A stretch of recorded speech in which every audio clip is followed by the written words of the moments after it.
What is going on YouTube? It is Primitive here, bringing you yet another BT7 match. Now this is going to be between myself on the right. I am going to be playing the red-green hybrid package, also known as Christmas, that's gotten popular from the Huang Zero channel. This is a very close list to what he is playing. I did change a couple cards that I saw fit, so it's probably about 3, 4, maybe 5 cards off. I don't know exactly from that list. And then on the left we are going to be having Machinedramon. So this is a deck that I wanted to definitely be testing against with the green-red hybrid because Machinedramon just has a very different playstyle.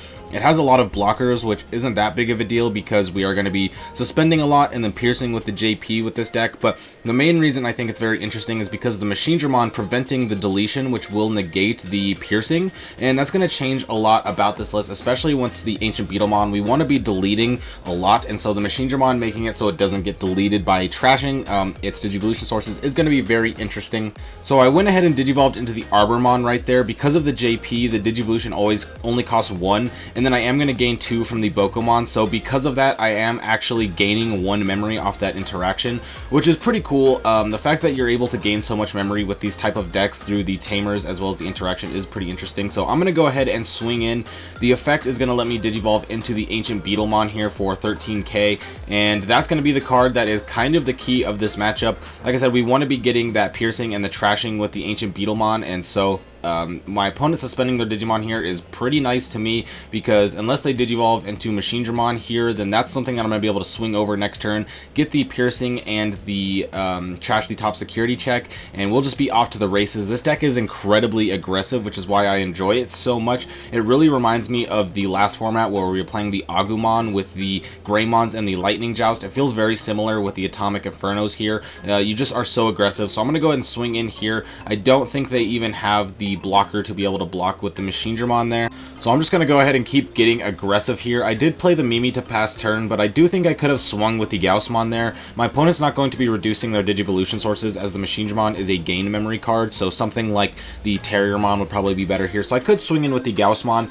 The reason why I didn't was I was playing a little bit scared around Ultimate Flare because I didn't want my Ancient Kabuterimon to go away just yet, but I already swung it with the Ancient Kabuterimon, so I was taking that risk anyway, so I could have just swung in, and then the Chaosdramon is going to come out anyway and just pop them because of the machines in the traits. So I was playing around one form of removal just to play into another form of removal, so I should have just went in and attacked there, but we are chilling because the Ancient Beetlemon can't really get over it. The fact that it's 13k DP is very hard for the Machinedramon deck to get over, and they're just going to go ahead and hard play the Guarddramon here, and then they're going to be able to reboot the Chaosdramon, which is definitely a bit unfortunate because I would have liked the Ancient Beetlemon to be able to swing in there and get its effect, but the offensive pressure that the Ancient Beetlemon is going to give over the next few turns without being really able to be cleared is just going to be too much here. I can swing in. There's no reason for them to block because I'm going to be able to trash and pierce, and so we're just talking here. We asking if I had to just kill or if I had to survive in battle. I do have to survive in battle for the Ancient Beetlemon to get the trash, or just any hybrid to be able to get that trash, and I could swing in here with the Bokomon and the Flamemon, but it makes no sense to with the fact that there's a couple blockers on board, so I'm just going to keep them there. If they want to hit some removal, that's fine. Swinging in would just give them free removal as it is, so I think I could have went for a play there, and I was considering it for a little bit where I could have swung in with the Flamemon and the Bokomon first to try to get the Chaosdramon to be suspended and then swing into it, but I think just having the wide board state is going to be fine. The Atomic Inferno is going to come out of security, which means that all of my Digimon are going to have security attack +1 next turn, and the fact that I have a Ancient Beetlemon with piercing and another JP on board that can give more piercing, there's a pretty high chance I'm going to be able to go in for a lot of checks next turn that my opponent's not going to be able to stop, and so this just shows the power of the Atomic Inferno and the red package coming out of security, giving all myself security attack +1 and just essentially threatening game, because at this point now they're going to have to find a way to get through all of this. The Ancient Beetlemon itself already threatens to get 2 checks next turn with piercing, so the blocking doesn't really matter. And then they would have 2 blockers on the board. I'd be able to swing with the 2 Digimon I have on board and then be able to go in with a hybrid for game. But they are going to go ahead and play out the Mechanorimon. They Digivolved on top of 1 blocker, but gave me another. But now I'm going to be able to Digivolve into the Mega Kabuterimon, which is going to be able to suspend the Mechanorimon. I can swing into the Mechanorimon, trash the top security, and then I have security attack +1 thanks to the Atomic Inferno. It's going to go here with clean, and then I can just go ahead and swing 3 checks. They can only block the 1, and I'm going to be able to go ahead and take game 1. Now going into game 2, my opponent is going to be having me go first. They want to be getting that extra memory, get that extra draw, and make it so that way they can kind of develop a little bit more, potentially play something for a higher cost these early turns or Digivolve up, because we saw them playing out the Garderomon's and the Machinedramon, so they could go ahead and hard play something like that turn 1, which is exactly what we're going to see. I'm going to go ahead and play down JP and Mimi. My opponent's just going to respond by playing down a couple Garderomon here, so I'm going to start to build up here. Can go into the Arbormon and then Digivolve into the Kabuterimon. Can be suspend with the Thunder Laser, a super powerful card, and then use the effect of Ancient Beetlemon to swing in to trash the top and then go ahead and get the piercing check thanks to JP. And then the ultimate connection is going to happen, a very powerful card, especially in a deck like this where you really want to be getting rid of those cards for the Machinedramon. But starting off with a very good start, because now I already have the Ancient Beetlemon on the board, got rid of one of their Garderomon's, and they're already down to 3 security, so just an incredibly aggressive deck that can just go from pretty much no aggression to high aggression very quickly.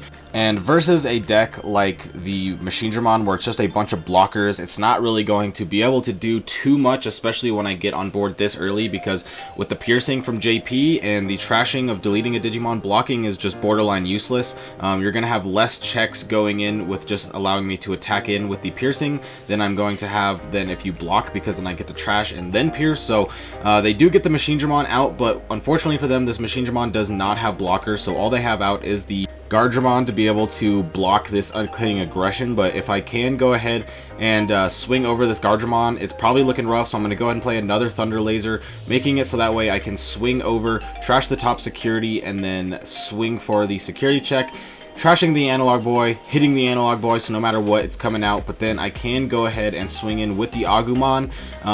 Again, they don't have blockers, so I can just swing in right there, get the last check.